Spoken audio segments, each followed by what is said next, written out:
How are you? Very well, how are you? I'm fantastic. I mean, just before we got started, we were chatting about your fashion, and it's about your music, but you know, you're a bit of a fashionista. Do you want to tell us a bit about that? I do. I love clothes and I love designers and I love wearing all sorts of weird things and just, the whole kind of thing. And I was saying it's got, you can't exactly wear a moose on your shoulder, but, because you want to be able to be free. But I do, love fashion, anything like that. Okay, well, now we've got that out of the way. So your sound, tell the guys a bit about your sound. I'll describe it as quite rocky. Would you agree with that? Yeah, definitely. I think it's got quite a rock element, and it's got heaviness and darkness about it, but there is also a lightness. There is like light and shade, I think, in a way. But it's got, we call it kind of electronic rock and roll.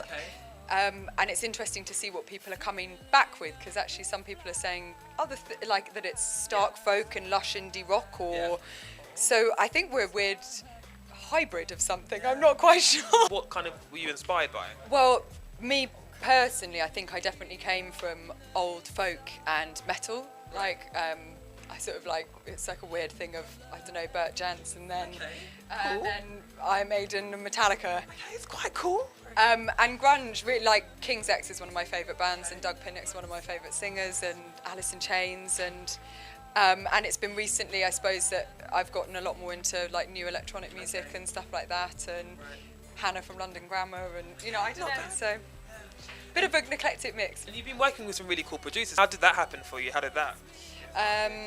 Well, we were very lucky to be introduced to Chris Goulstone, who's lives in Bristol, part of the kind of trip-hop scene, works with Massive Attack and Mushroom and Goldfap, and Big names you're throwing out there. It's impressive. he'll be very pleased.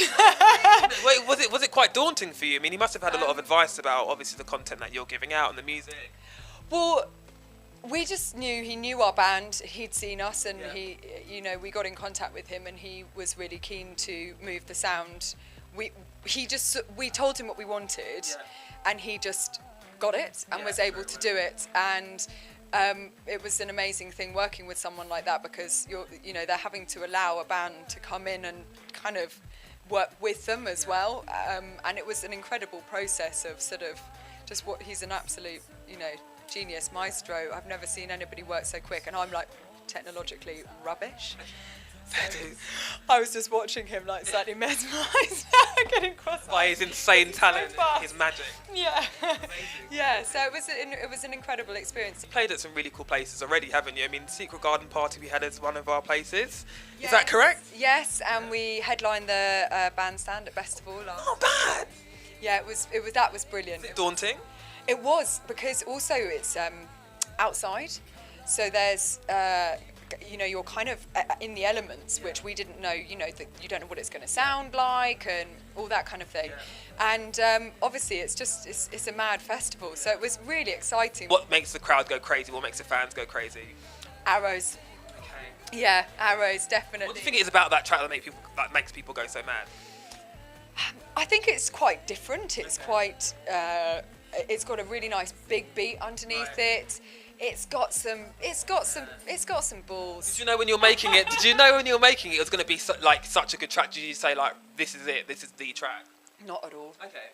We wrote it, and it was really interesting, and we really liked it, and we got it into the rehearsal room, and we gigged it, and we were like, that's a stomper, It's a real monster, and but a kind of a beautiful monster. Is anyone out there you'd want to work with? Obviously you're in your own band, but is it like a producer or like an artist that you look to and you think, actually you're amazing, I'd love to work with you?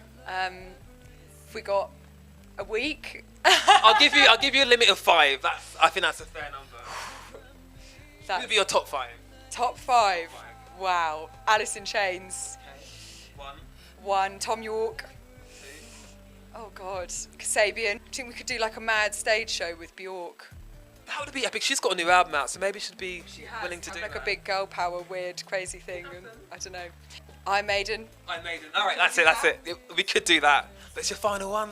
So, final one.